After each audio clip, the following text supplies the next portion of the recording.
Welcome to Voices Against Violence, a Harmony House podcast to educate, empower, and serve as a voice for survivors.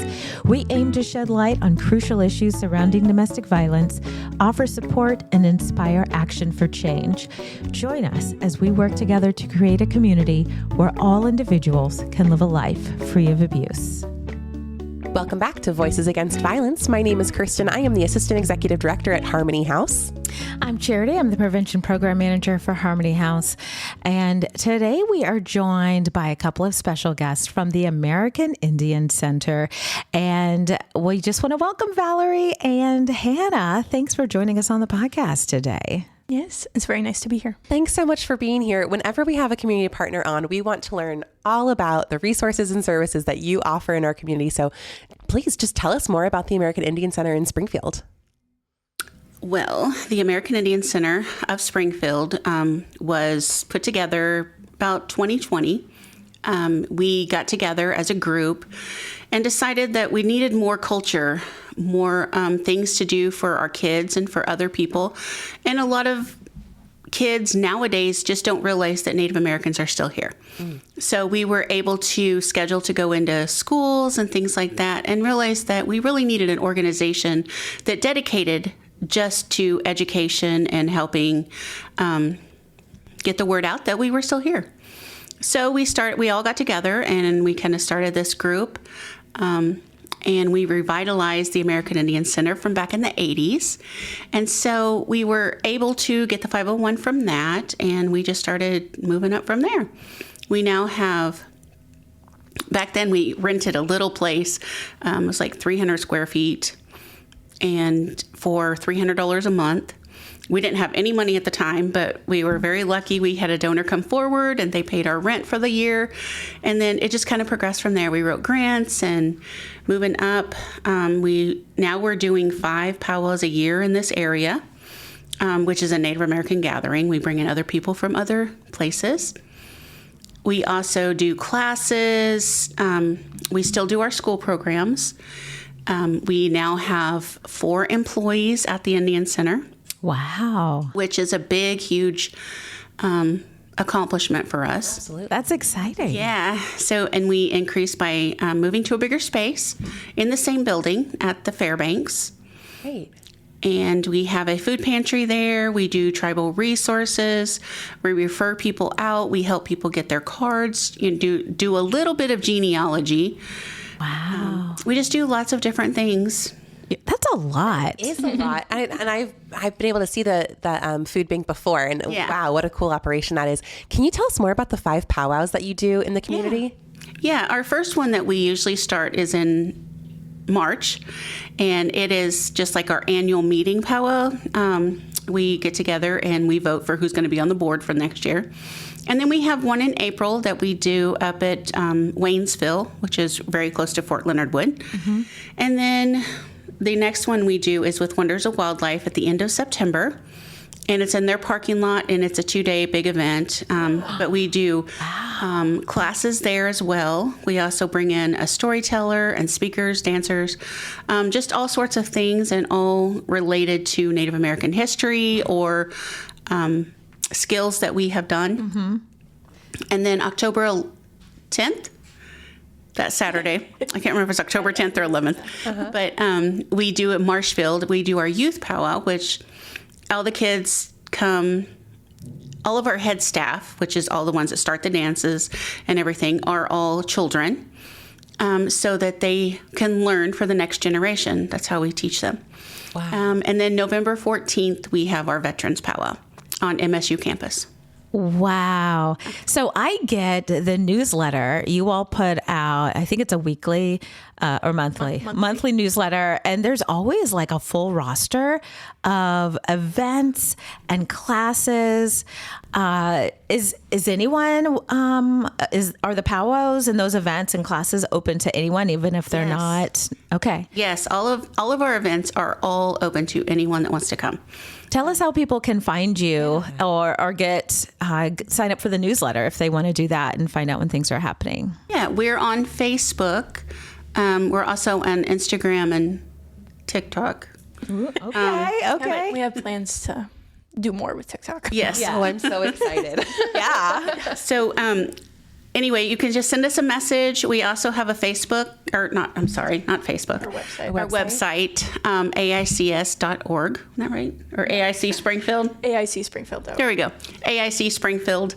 And you can just send us a message on there and get added to the monthly newsletter. I also add it to the events page as well for anyone that loses their email. Nice. AICspringfield.org. So that's, or on socials. And so they can learn more about you and see all of the events.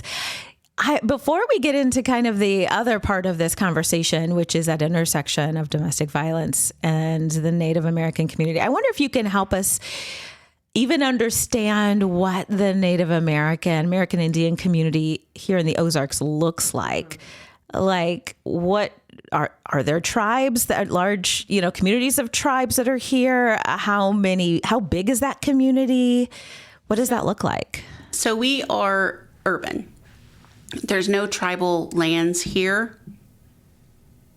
That's maybe changing. There's no federal reservations in Missouri right at this moment. The Osage are working to get a property up by Lake of the Ozarks. So as of right now, Missouri is still a non-Indian state. Yes. Sorry. So historically, Missouri and different parts of Missouri were parts of different homelands for different tribes. Historically, they would move with the seasons. They would follow herds, or they would know that we really like this type of plant that blooms in this area, so they would move into those areas. But different parts of Missouri are home to the Osage, the Peoria, the Shawnee, the Kickapoo, the Quapaw, and I saw the Lakota, Dakota, and Nakota nations.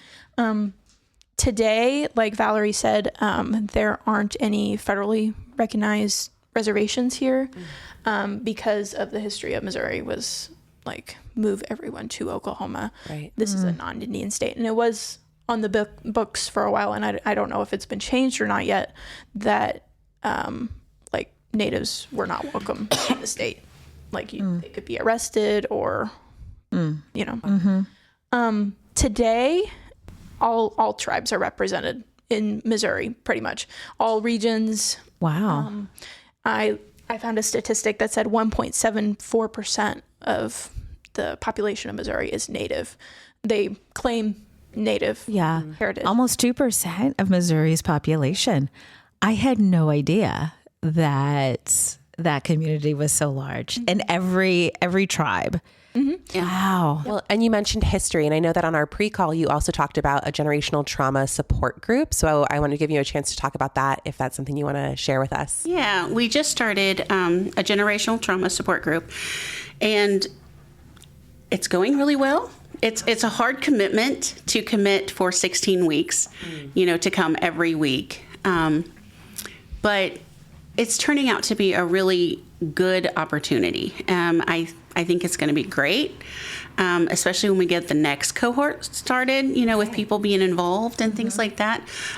We have a couple members that are not Native that are in our group, that are around our, that come to our classes and things like that.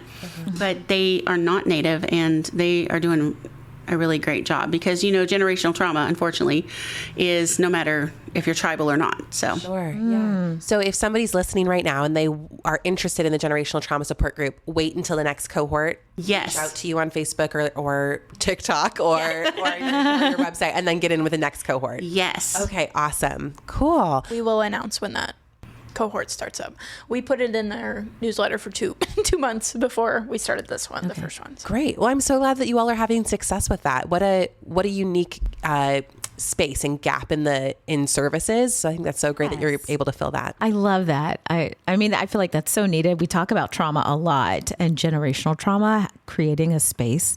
It was something that was really important, I felt like, to myself, that I wanted to make sure that, there was resources there for people that we needed that help. And I feel like that with a lot of Native issues, the alcoholism and the drugs use and not feeling adequate, that maybe if we could somehow just go back to the root of it, of where it came from. Maybe we could help them realize that if we break the cycle, people's always saying break the cycle. Yeah. You got to start from the beginning to break the cycle. So It sounds like what you're doing. Of what we're talking about is prevention. A lot of our episodes really revolve around breaking cycles of violence. And so that's what we're really excited to talk with you all about today, is that May is Missing and Murdered Indigenous Women's Awareness Month. And so we would love to learn more about that Awareness Month and tell us more about what that means and why. Like, what is that about? Well, and I just want to say really quickly, we are recording this at the end of May. Oh, yes. And so listeners, you're going to be like, it's not May. But really, there's no wrong time or bad time to learn more about this issue. And so we're so excited to have experts in the room. So tell us, what is Missing Murdered Indigenous Women Month and why does it exist? Yes. So MMIW, or Missing and Murdered Indigenous Women, is a movement that was started in 2012. It has been a issue since colonization. Right. But it didn't have a specific name until 2012. And Sheila North Wilson is the one that started that hashtag on Twitter. I didn't know it was that new. I don't want to interrupt you. I'm just kind of blown away right now. 2012. I am too. I thought that that had been around a lot longer. Yeah, that's 2012. Sometimes we do sit in disbelief of the timeline of things in this room. So 2012. Okay. Thank you for letting us pause, because I just had to wrap my head around that. Okay. Yeah.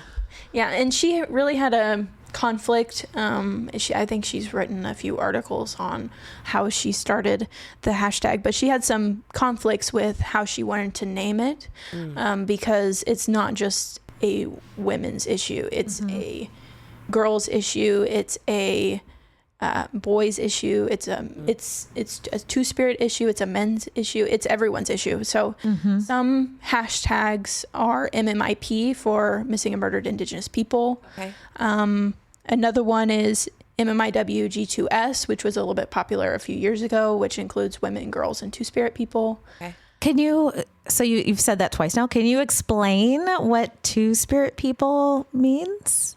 So it's a pretty general term. More constricting term would be transgender, but it would be people that walk two different lives, Right. and they do, they may present as male and perform female gender roles, or some tribes have a third gender and some have a fourth gender. So there's different roles that these people would take in a society. So like, please use all my like labels that I use as like a biologically male tribal member would, if they were two-spirit or third gender, would help with different tasks. They wouldn't necessarily be out with the male hunters. They would be helping protect the camp while they were out, or they would be doing different, like they would go with the women to collect the gatherers and take care of the kids and things like that. They may not be the ones that are out there, has to be the warrior. Yeah. They're the ones that's back here taking care of, the women and the children, and, also facilitating part of those roles as well. So performing gender roles different than sex assigned at birth. Right. Okay. So like a non-Indigenous person, like we might use the term like non-binary or gender non-conforming. Right. Okay. And the only requirement to be two-spirit is that you are Native. Got it. But some people that are gay or lesbian that are Native, they would identify as two-spirit as well. Okay. It's just that It's one aspect of identity, not necessarily linked to sexuality. Yes. Right. Got it. yes. Love that though. Yeah. Two-spirit. Okay. Thank you for that. We were talking about hashtags and that then micro education, that micro lesson. I love that. Yeah, and so and another one of the hashtags that are going around is MMIR, which is missing and murdered Indigenous relatives. I think it's making it more where we believe that we're all together, we're all as one people, you know, and it's bringing that more to a close-knit kind of thing rather than, you know, you're saying that person over there is missing. Right. You know, this way you're saying, you know, my family is missing. Wow. Okay. So the hashtag gained popularity, the movement gained popularity in 2012. So can you tell us more about the why behind it? What was the need to create the movement? Indigenous women and Indigenous people as a whole, they go missing and are murdered at higher rates than the national average.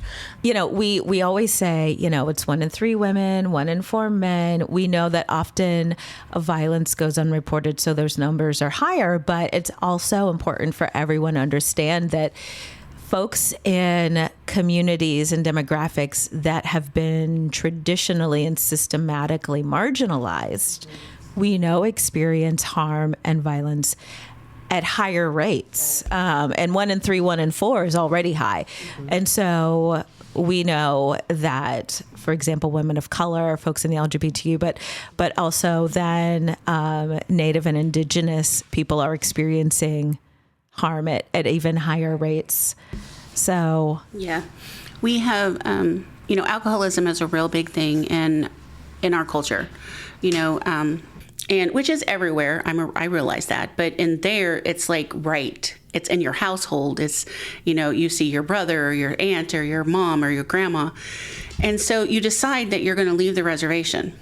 Now there, you have a whole family that's together, but you have your grandma and your aunts and your uncles and, you know, your distant relatives. that whole support network. Right. So then you come here to an urban area and you don't have that kind of support. You know, people here don't live like that. And so that is the reason why we have the American Indian Center, is to bring the community together so that we can be the support for, you know, them and be a part of their lives and show them that, you know, we can have a community here. You know, it may not be the same as there, but we will have a community here, so, you know, to help. So I don't have the exact statistic that I was thinking of, but the statistics that I use is for the United States, and then some of them are also for Canada, because it's not just a United States issue. So in Canada specifically, Native women represent 4.3% of the nation's female population. But they represent 20% of female homicide victims. Whoa. So that's Canada. And so I am going to assume that the United States is probably right on par with that. Yes. That they make up a small percentage of the population, but disproportionately show up in higher numbers when it comes to, you know, going missing, being murdered, experiencing that violence. And we see that in other marginalized populations as well. But hearing those numbers is staggering to me. Yeah. So what do we do? Like, how do you address this? The main thing is awareness. A main problem is that when these Native women go missing, no one knows about it. In the fact that it doesn't hit major news outlets. The only major one was Savannah Greywind, but 95% of Native women that go missing are never on the news, major news outlets. Wow. Either because they don't care, it won't get clicks. They're like, this happens all the time. You know, they'll be like, oh, they just are with this random boy they saw. Yeah. Or the they're little out girl. drunk. The little girl that went missing in Phoenix, and then out of a foster home. Group home. Group home. And she went missing in Phoenix, and they found her body, 2 weeks later or something like that? Never hit mainline news, but they found her and she was dismembered, like all cut up. And she was 14? Yeah. Oh my word. It's little. So as I'm listening to you talk about this, you know, that challenge, it sounds like it's not going to hit mainstream media. It's not going to make the headlines. Are there other challenges, and what does it look like from the law enforcement side? Like, are they able, I mean, it doesn't get in the media, but do cases get prosecuted? Do they get reported? Do people get prosecuted? Or like, no. What does that look like? They don't. Lots of times what happens is they go missing on reservation land, or they live on reservation land. So the thing with that is you live on reservation land, that's a federal case.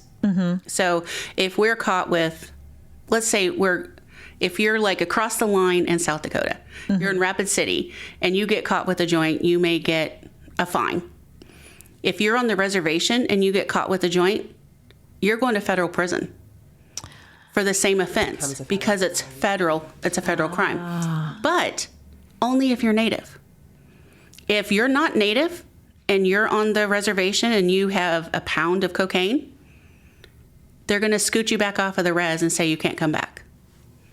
Because the reservation is federal and we're owned by the Department of Interior. So anything that happens to you is a federal crime. But if it's perpetrated by somebody that is not Native, they won't prosecute it because this is federal land. Wow.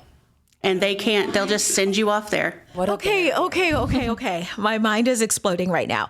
I mean, we oftentimes talk about systems and how they fail to support survivors. And I mean, what an example of that it's baked into the system that exists to not support a survivor and to allow essentially what I'm hearing described like as a loophole for someone to perpetrate crime against somebody. So if we can't count on this making national headlines, do we just look to our local American Indian Center to share that information when somebody is missing? Yeah. I mean, we share it all the time. Right. But even in our defense, we can't share every person. You can't know everything. Right, because half the time we don't know. Sure. Or, we get like little dings, but somebody goes missing every day. Right. And it's like, okay, so that when we do see those stories though being shared by our local agencies, we can share those out. Yeah. And because we know that it's not probably going to get picked up in the national headlines the way that it needs to be or should be. Yes. So we as individuals just need to make an effort to share those things when we see them. Yes. And there are national pages that share like all day long. They just share missing posters. Okay. Okay. I think there's one that's literally called MMIW. Those who goes missing or something like that. What else can we do? Yeah. Advocate for change. I mean, in the federal the court system. Yeah. So. Like, even if you're caught on the reservation doing a crime, I mean, one of the poorest reses in the country is Pine Ridge. And so they have... Where is that reservation? South Dakota. Okay. And so they have 2 million acres, let's say. I think that's a little bit under. I think it's 2.3 million acres of tribal land. In 2020, they had 2 or 3 tribal police officers on duty at one time for the whole reservation. They have all of these missing cases. They have all of these other issues. Another one of the statistics I was going to highlight, homicide is the 3rd leading cause of death among Indigenous women ages 10 to 24, and that's in the United States. And that's so significant because we know that the majority of the time when women are killed, so often that is connected to domestic violence. And I think the figures are close to 8 in 10 Native women have experienced domestic violence in their life. Whoa. 8 in 10. This conversation has been absolutely illuminating. I'm walking away with some takeaways of sharing when I see stories posted online because I can't count on larger entities to do so, right? So just taking that personal responsibility to share things, advocating for change. Is there anything else you would like to leave our listeners with, keeping in mind that our listeners are survivors of domestic violence? They are folks in the community who serve folks who have experienced violence, and they expand past Springfield, Greene County. Right. Any lasting or just last words of wisdom that you might offer? Just keep moving forward. Remember that we love you. One of the big takeaways that we try to do at any kind of outreach project is that Native people are still here. A lot of like what Valerie said, a lot of kids these days don't know that Native people are still here because the narrative in most schools is that Natives were here before us as in the United States. They're no longer here. I mean, if you even drive down 44 to Oklahoma, you pass by all these signs, and if you don't know what you're looking for, you don't see now entering Cherokee Nation, now entering Quapaw Nation, Yeah. And we're open to everyone. We welcome anyone. If you're around and you want to stop by and see us, we love that. Our events, like I said, are welcoming to everyone. If you see us, come say hi. Yeah. So your website is aicspringfield.org, or they can find you on Facebook, Insta, and get connected. I just, thank you doesn't feel enough. Adequate, yeah. It doesn't feel adequate for what this conversation has been. Thank you for being here and sharing with us. Miigwech for inviting us to come and do that. Yeah, absolutely. Really, really grateful for this conversation. All individuals have a right to a life free of abuse. If you or someone you know needs help, please call our 24-hour hotline, 417-864-SAFE, 417-864-7233, or chat 24/7 with an advocate on our website at myharmonyhouse.org. Visit our website or follow us on our socials to stay up on the latest news and events. This is Voices Against Violence. Thanks for listening.